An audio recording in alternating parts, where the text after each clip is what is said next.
Sapi emas. Bangsa Israel melihat bahwa Musa membutuhkan waktu yang lama untuk turun dari gunung.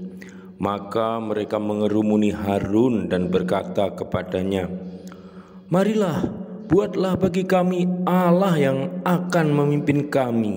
Kami tidak tahu apa yang terjadi dengan Musa, orang yang telah membawa kami keluar dari Mesir." Harun menjawab, "Lepaskan anting-anting emas yang dipakai istri-istri dan anak-anakmu dan bawalah kepadaku." Maka semua orang melepaskan anting-antingnya dan membawanya kepada Harun. Diterimanya itu dari tangan mereka, dibentuknya dengan pahat dan menghasilkan patung lembu logam. Lalu mereka berkata, "Israel, inilah Allah yang membawa engkau keluar dari Mesir." Mendengar hal itu, Harun membangun sebuah mezbah di hadapan patung lembu itu dan berkata, "Besok kita akan merayakan kemuliaan Tuhan." Keesokan harinya mereka bangun pagi-pagi dan mempersembahkan kurban. Mereka duduk, makan dan minum dan bangkit bersenang-senang. Karena itu Tuhan berkata kepada Musa, "Turunlah segera, bangsamu yang telah kau bawa keluar dari tanah Mesir sudah berbuat jahat. Mereka dengan cepat menyimpang dari perintah-perintahku.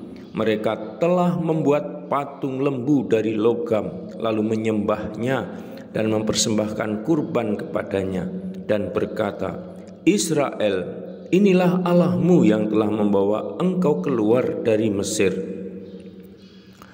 Tuhan melanjutkan perkataannya kepada Musa, "Aku tahu bahwa bangsa ini keras kepala. Jangan mencoba menghalangi aku. Biarlah amarahku menyala dan membakar mereka. Sebagai gantinya, aku akan menjadikan keturunanmu sebuah bangsa yang besar." Akan tetapi Musa memohon kepada Tuhan, katanya, "Mengapa murkamu bangkit terhadap umatmu yang telah kau bawa keluar dari tanah Mesir dengan kekuatan yang besar dan tangan yang kuat? Mengapa orang Mesir harus berkata, 'Dia membawa mereka keluar dengan maksud yang kejam untuk membunuh mereka di gunung-gunung dan melenyapkan mereka di permukaan bumi?' Janganlah Tuhan demikian marah, janganlah mencelakakan bangsamu sendiri." Akhirnya menyesallah Tuhan atas malapetaka yang dirancangkannya kepada umatnya. Kemudian Musa turun dari gunung dengan 2 loh batu yang berisi perjanjian. Kedua loh batu itu penuh dengan tulisan di kedua sisinya. Ketika Yosua mendengar keributan orang Israel, ia berkata kepada Musa, "Ada keributan di perkemahan."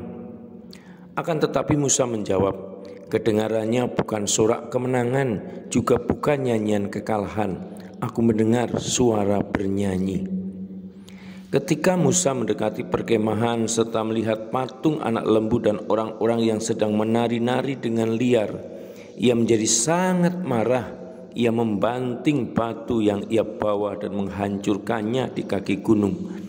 Kemudian ia mengambil patung anak lembu yang mereka buat, membakarnya sampai menjadi abu, menyebarkannya ke air dan memerintahkan orang Israel untuk meminumnya.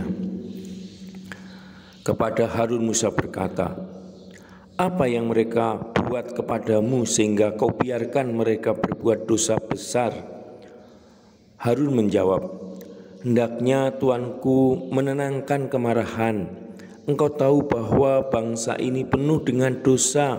Mereka berkata kepadaku, 'Buatkan kami sebuah Allah untuk memimpin kami.'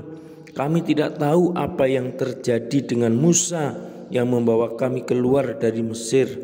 Ketika aku bertanya kepada mereka, 'Apakah ada yang mempunyai emas?' mereka mengambilnya dan memberikannya kepadaku. Kulemparkan emas itu ke api dan jadilah lembu ini." Keesokan harinya Musa berkata kepada bangsa itu, "Kamu telah melakukan dosa besar. Maka aku akan menghadap Tuhan jika aku dapat. aku akan membereskan dosamu." Musa kembali kepada Tuhan dan berkata, "Bangsa ini telah melakukan dosa besar karena membuat Allah dari emas. Aku mohon Tuhan mengampuni dosa mereka. Kalau tidak, sudilah menghapus namaku dari buku yang telah Engkau tulis." Tuhan menjawab kepada Musa, "Hanya orang yang telah berdosa terhadapku yang akan kuhapus namanya dari bukuku. Pergilah sekarang dan pimpinlah bangsa ini ke tempat yang telah kukatakan kepadamu." Saudara dan sahabatku, demikian Heffernan mengisahkan kembali kitab Keluaran bab 32 dengan tema sapi emas. Semoga menginspirasi kita untuk senantiasa mencintai Allah dan sesama. Salam, Tuhan mencintai kita semua dengan hati yang berkobar.